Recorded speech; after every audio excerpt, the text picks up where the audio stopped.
Hello, everybody. My name is German Azarine, and today my group and I will be presenting Asian portrayals in film and media. As a member of the Asian Pacific American Islander community, my group and I plan to present what portrayals and stereotypes are there in media, such as film, videos, online, etc. You have some examples that relate to the model minority myth, or in short, the triple M, as I like to call it, or have some actors being whitewashed, which is called yellowface. It's not Asian people who portray Asians in film and media. I have a list of movies and anime and videos that describe this Asian portrayals in film and media. As we head on over to the first video. Here is our first example of Asian stereotypes in media. The deuteragonist of one of my favorite shows, Attack on Titan, her name is Mikasa Ackerman. As a child, she had a rough childhood. And here's why. She was the last of her kind in the Asian race, because this is due to the genre of this anime being / manga being dystopian. Her whole race was wiped out due to their royal family / the upper class discriminating and being racist towards them due to prostitutes and whatnot. So, over the course of this anime, she learns how to fight and defend herself. Here, I am going to be presenting to you an example of the model minority myth in media. To give a little backstory, the model minority myth is an idea where you have people would expect Asian families to train their kids through hard work and discipline to become the best and earn a successful hardworking job. And here in this scene from My Hero Academia, one of the main characters is Shoto Todoroki had an abusive relationship with his family. Because first of all, his father overworked him to become the best he wanted to be by setting up an arranged marriage with his mother. So while he was working so hard, he was throwing up, showing the abuse of family relationships. And when he visited his mom, his mom poured some boiling hot water on his face, as you can see right there. It thought it would create something, but instead it created a scar on his face. Where are you going? So overall, this just proves that how poorly designed and bad the model minority myth is, because some bad results it can produce is that it affects mental health at a large extent. Sometimes it leads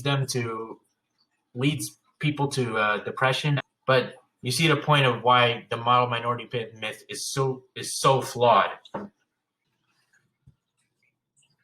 In the next section of our presentation, we need to talk about yellowface.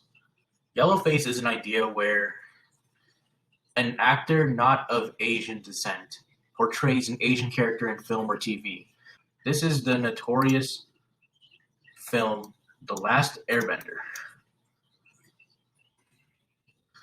The Last Airbender was a 2010 film inspired from the Nickelodeon animated series Avatar: The Last Airbender.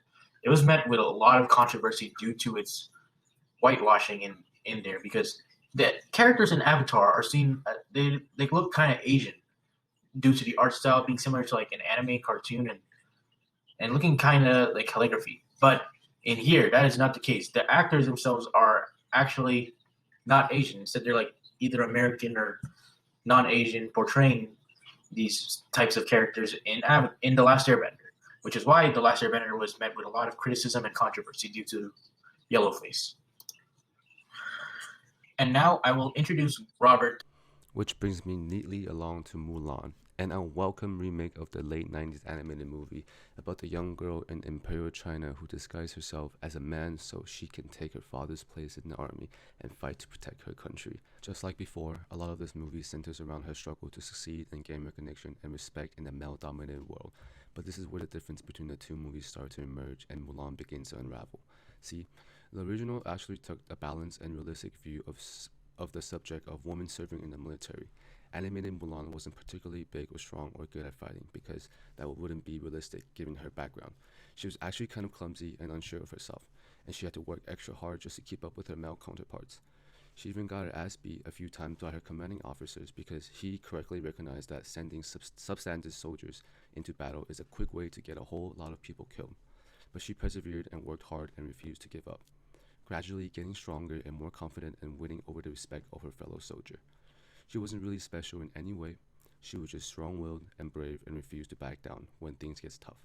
It made her kind of endearing and relatable because she wasn't the best and brightest, and you know what?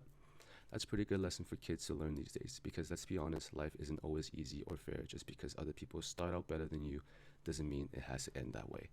Animated Mulan was a character that demonstrated the values of hard work, determination, and resilience, qualities that would serve you well in life. However, the new Mulan isn't quite the same. The new Mulan was apparently born with high levels of qi, which was the Chinese equivalent of having superpowers. The more chi you have, the more funky matrix stuff you can do in battle. Why? Don't know. The result is that new Mulan is basically awesome at everything right off the bat and quickly become the bestest soldier ever. Rather than struggling just to keep up with her male counterparts, she forced to carefully hold back her true power because I guess it would be too overwhelming for them to handle. Like at one point during the battle, she just takes off her armor so that she can fight unencumbered and promptly goes into full crouching tiger hidden dragon mode. Remember the animated movie how Mulan successfully kept her secret until she got wounded in battle, and that's when they discovered her gender? That version of Mulan was smart enough to realize that if her fellow soldiers discovered what she really was, she'd be shunned and discharged from the army. She recognized this and accepted it as an unfortunate fact of life. She wasn't narcissistic enough to try to challenge the whole world just to accommodate her own personal ambitions. But the new Mulan has to turn the whole thing into an act of rebellion, like she's making some brave political statement by revealing her true nature. And really, all this does is diminish your character, portraying her as a short-sighted and someone who prioritizes a fleeting emotional release over a long term. In conclusion, the Asian portrayal in film and media have evolved and developed over the last century or so. And this is due to like whitewashing being apparent, as well as gender stereotypes and gender roles in society being more pronounced. You could also see the model minority myth put into effect in My Hero Academia or in other shows you want to pay attention to. And you can see that Robert talked about how Mulan shaped is a great example of Asians' role in society. So overall, this presentation gave you the basic general idea of what media in Asian culture is like.